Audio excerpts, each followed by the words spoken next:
Hello everybody, my name is John Batty, and this presentation covers the recommendation report which Group 2 of CS308 wrote for our final project. In this report, we make a recommendation to Boot Hill Farms, which is an organic farming business that specializes in meat and dairy products. Boot Hill Farms has recently constructed a website, and they are looking for the best payment processing option for their website. We have made a recommendation to them in this report, and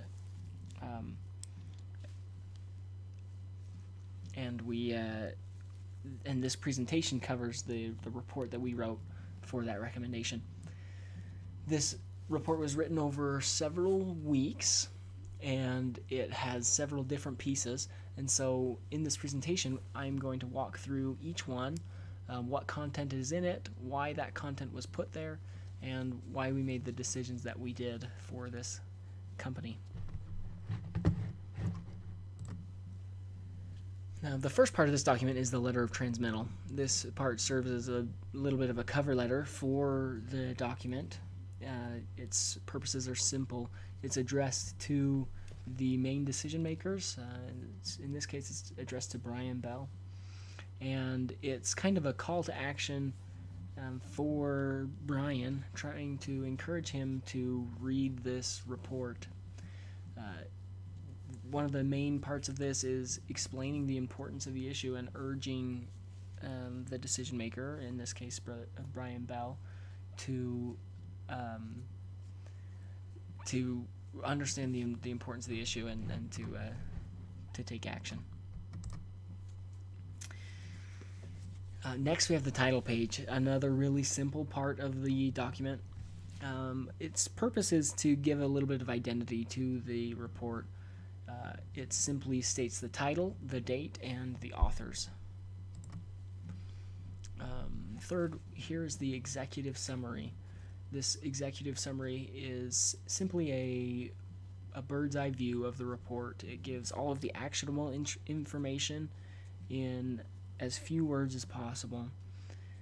The purpose of this report is to allow executives to read the summary, to understand what's absolutely essential for them to understand about it, and then to determine for themselves whether this is something worth their time to continue reading and to continue to read the entire report.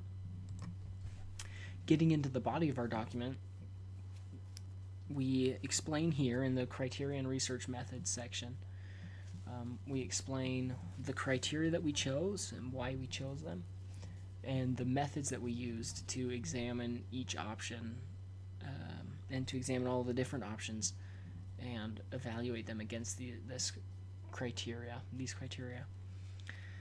For Boot Hill Farms, we determined that the most important thing was going to be overall expense. We broke that down into 3 sections, and from there determined that long-term ongoing expenses were going to be more important than a one-time setup expense, especially considering the volume of transactions that they have and are hoping to have on the website. It was much more important to have a low per transaction fee than a monthly or yearly fee. Here are some of the results that we found while looking for different companies.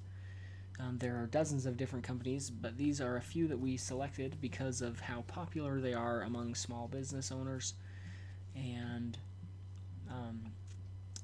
how each of them were viable options for this business. We cover in much greater detail the top 3 of these, which were Braintree, Dwolla, and Adyen. Here we have the pros and cons list for Braintree. Braintree is a relatively young payment processing company. It got acquired by PayPal just a couple of years ago. It has transaction fees which are on the low end of average, and one of the least expensive setup processes of any of any online payment processing option. Its major downside was that sometimes it takes a long time for an account to get approved.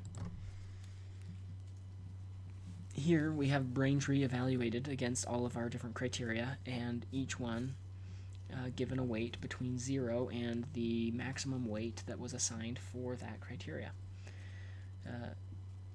The transaction fees were not ideal on Braintree, but they were above average. They were better than average, and the subscription fees were non-existent. It was a $0 monthly fee. The ongoing fees were completely based off of transactions. Setup expenses were the lowest of any option that we examined, and the payment methods, they had the most out of any option that we examined. Dwolla is an even younger company. Dwolla is a system that is still in beta phases, and so there were some drawbacks that came with this. However, because they only accept ACH payments or direct bank transfers, their transaction fees were by far the lowest of any that we examined. Again, weighted against their criteria. Transaction fees, they were the best in show.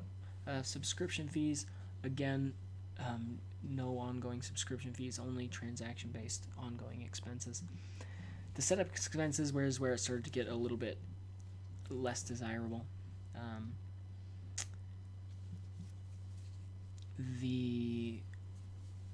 Because the service is still in beta, very few web developers know how to work with it, and there was very little documentation, again, because the company is very young, and so it made the setup process very uncertain, but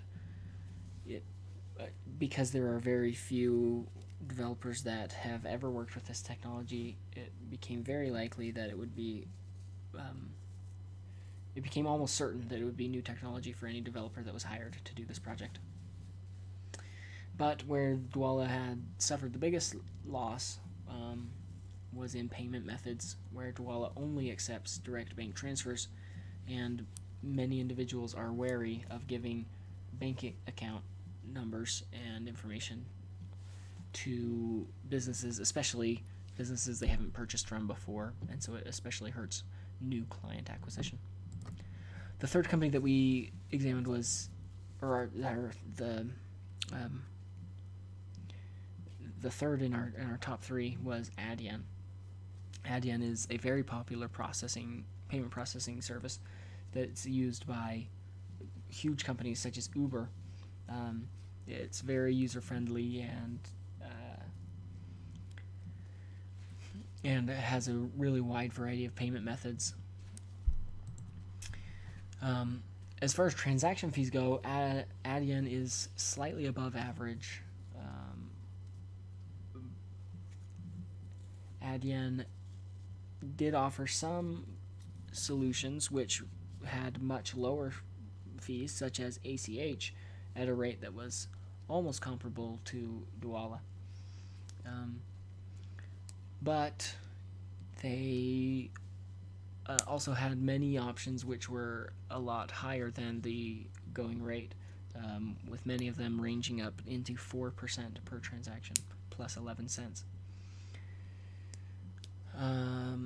Adyen also had no subscription fees, making all of our top three score 15 in this category. The setup expenses were almost as low as Braintree, just with slightly more time required from a web developer. As far as payment methods go, again, almost as many as Braintree, but they lacked the popular payment option of Venmo, which Braintree did have. Weighted against all the criteria, here we show our decision matrix and the scores compared between each of these three.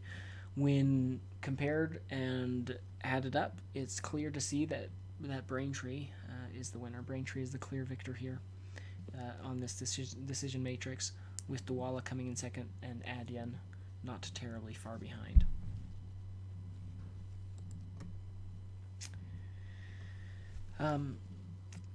The concluding section of this document is our final recommendation, and in this section, we give the readers all of the actionable information that we can. We give them a clear description of the next two steps, which is signing up, which is applying, and having their developer go through the setup process. In conclusion, this report was a great experience, and it was very enjoyable. I enjoyed working with the group members that I did, and it was good to work on a real life skill. Thank you for watching.